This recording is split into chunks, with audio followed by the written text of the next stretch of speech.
তখন সত্য অন্বেষণের কাজে আমি প্রথম প্রথম নেহাত শখের বসে দু একটা কেস সলভ করার পরে পুলিশের দুটো কেসে সাহায্য করে ফেলেছি। আর সেই সূত্রে রাখালের সাথে আমার পরিচয় ঘটেছে। তখন এখানে থাকতাম না, তখন থাকতাম অন্য একটা বাড়িতে। সেখানে পুটিরাও আমার সাথে ছিল, তবে তখন কিন্তু এমন বেছে বেছে কেস হাতে নিতাম না।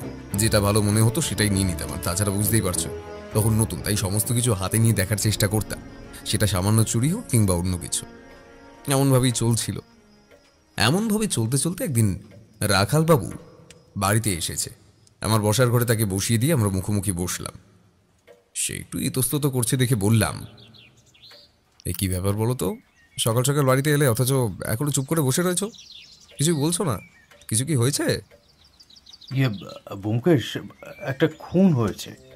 তবে খুনটা হতে অন্য একজন দেখেছে, কিন্তু সমস্যা হলো কে খুনটা করেছে সেটা দেখতে পাইনি। এটা আবার কেমন কথা তুমি বলছো? খুনটা হতে একজন দেখেছে অথচ খুন কে করেছে সেটা দেখতে পাইনি, এটা কি করে হয়? যিনি খুন হয়েছেন তার বাড়ির জানালা পাশের বাড়ির একটা জানলা থেকে দেখা যায়।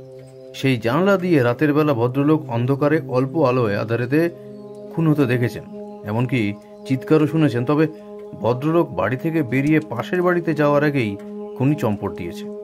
তাই বললাম, ভদ্রলোক খুনটা হতে দেখেছেন কিন্তু খুনিকে দেখেননি।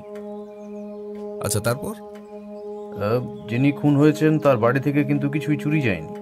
তার বাড়িতে একজন কাজের লোক রয়েছে, তাছাড়া তার বাড়িতে আর কেউ থাকে না। কাজের লোকটি থাকে একতলার ঘরে আর ভদ্রলোক থাকেন দোতলার ঘরে। তবে সমস্যা হলো যে 3 ঘন্টা হয়েছে সেদিন কাজের লোকটির কোনো কারণে ছুটি নিয়ে গ্রামের বাড়িতে গিয়েছিল। খুন যেদিন হয় সেদিন সবাই এরকম ছুটি নিয়ে গ্রামের বাড়িতে যায়। রাতুল, তুমি কি ব্যাপারটা খোঁজ নিয়ে দেখেছো? দেখেছি। কাজের লোকটি শুধু সেদিন নয়, তার আগের দুদিনও বাড়িতে ছিল না, এবং সে যে গ্রামের বাড়িতে কোনো একটা কারণে গিয়েছিল সেটাও জানা গেছে। তবে নিজের মেয়ের বিয়ে ছিল, তাই সে প্রায় সপ্তাহখানেকে ছুটি নিয়ে গ্রামে গিয়েছিল। এই ব্যাপারটা শুধুমাত্র তার গ্রামের খবর নিয়েই নয়, পাশের বাড়ির যে ভদ্রলোক ঘটনা হতে দেখেছেন তিনিও আমাদের জানিয়েছেন।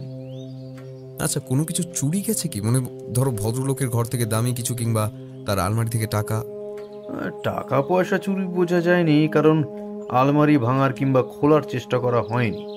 তবে ঘর থেকে যদি অন্য কিছু চুরি যায় সেটা আমি জানি না।